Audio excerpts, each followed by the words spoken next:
There was a time in the 60s and 70s when the V8-powered rear-drive pony car was the king of the American road and the envy of every teenage boy.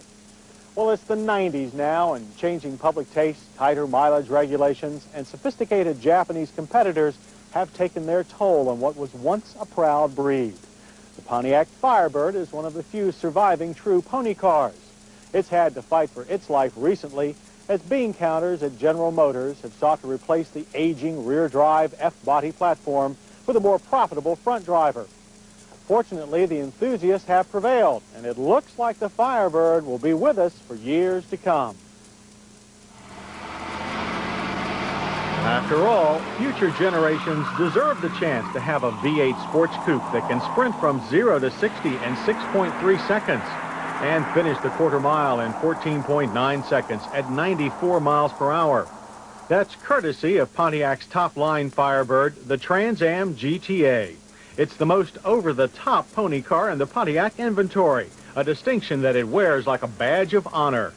And with dramatic styling changes for the 91 model year, the GTA will no longer be mistaken for its F-body cousin, the Chevy Camaro.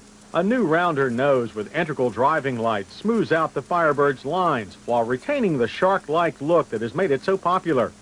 There are also distinctive aerodynamic side skirts and a prominent rear spoiler that's wide enough to play football on. Unfortunately, the high-mounted stop lamp is positioned inside the rear glass, where it severely restricts rearward visibility. As for the interior, it remains essentially unchanged. It's still one of the roomiest cockpits available in a sports coupe.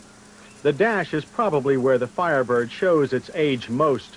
Controls, while large and well-marked, are spread out and sometimes hard to reach. That's especially true of the gauges, which sweep across the dash.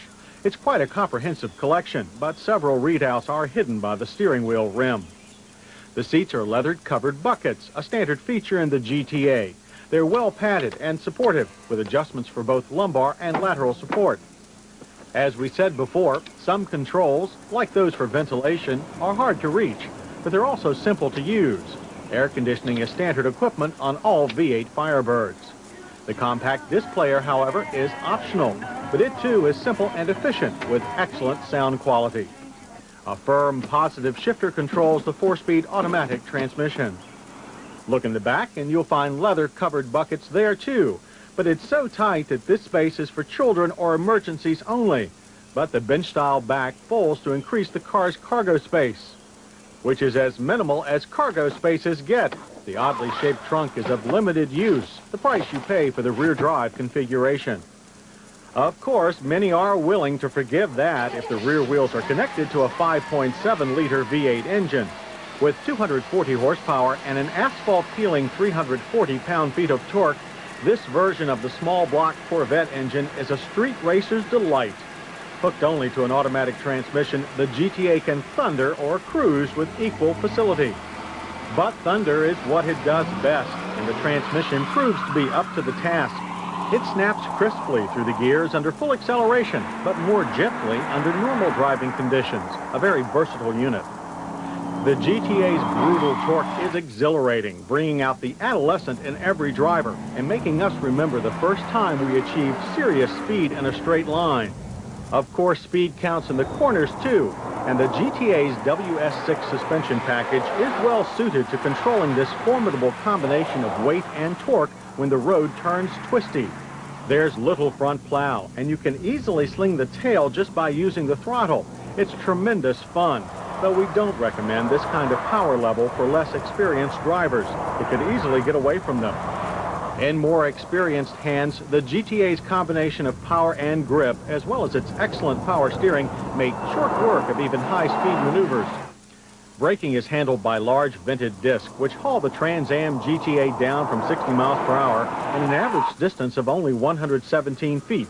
These are strong brakes, and the pedal has plenty of feel, but they did display a tendency towards rear lockup as they got hot. Fortunately, this did not affect distance or stability.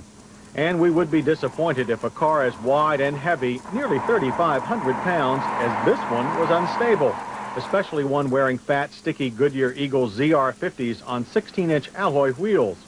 We are disappointed with the GTA's fuel economy.